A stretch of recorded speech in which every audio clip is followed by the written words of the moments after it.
Okay, today we're going to take a look at our next assignment, which is creating a college logo using conditional formatting again. So we're going to add a couple of different rules into this to see if it helps us out a little bit and makes things a little bit easier. So first off, we're going to highlight everything right above number 1, just as before, go between A and B, slide over and make our squares. And now this time we're going to click off and we're going to go and we're going to click on 27A. And then you're going to scroll all the way to the bottom and you're going to hold the shift button down and click in the bottom Z1000. And then you're going to right click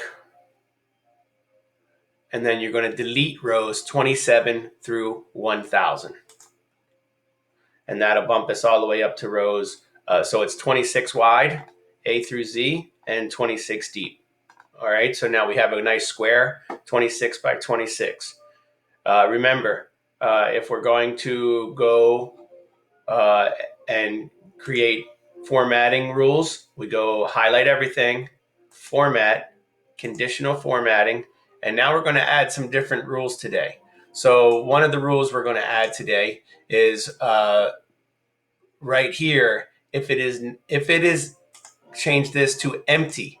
So if it is empty, you can pick whatever color you want to be your background. So this is our way of creating a background color. So it'll fill all the cells if something is not there. Since I'm going to do University of California, Berkeley, I'll go with a yellow background.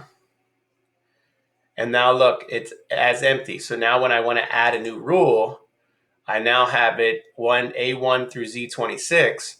And now I want to go ahead and use, so now I have different things. You can say text contains a text message. That means you put a letter in. I still like is equal to, but you can pick letters here. I could pick C for Cal. And then everywhere I put a C, it'll do the same thing. And I want to make that a dark blue because that is their color, a dark blue. Right, as all, if you don't know, all UC schools are that way. So then if I want to do my Cal logo, everywhere I type the C, it will go ahead and make my letter C. And then if I want to then take this one and drag it all the way down to be where I want the C to end, and then I can click on that square, I can drag it over to there, and then I can put one more C right there just for looks. And now I kind of do, if I want to do it in cursive, actually I don't like that. There we go, I like that better. There we go, that looks better. So now I have a good C, and now I could do capital A, or I could try to do cursive if I want. But in this case, I'm just going to do it my Cal this way. Oops, didn't mean to do that one. And now I can keep going until my letter is the way that I want it.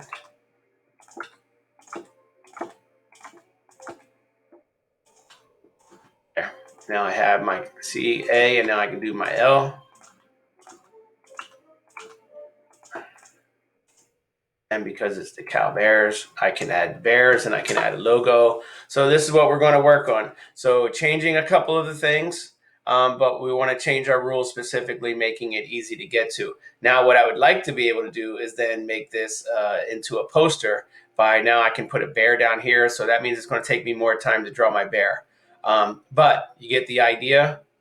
This is what we're going for, a college logo. All right, I want it to be the college name or nickname, or abbreviation letters like USC. And then I want the mascot. So Cal Bears, I can either write Cal Bears or I can go through and make it a little more interesting. All right, so hopefully you will do well with this one today. Don't forget to use your conditional formatting rules.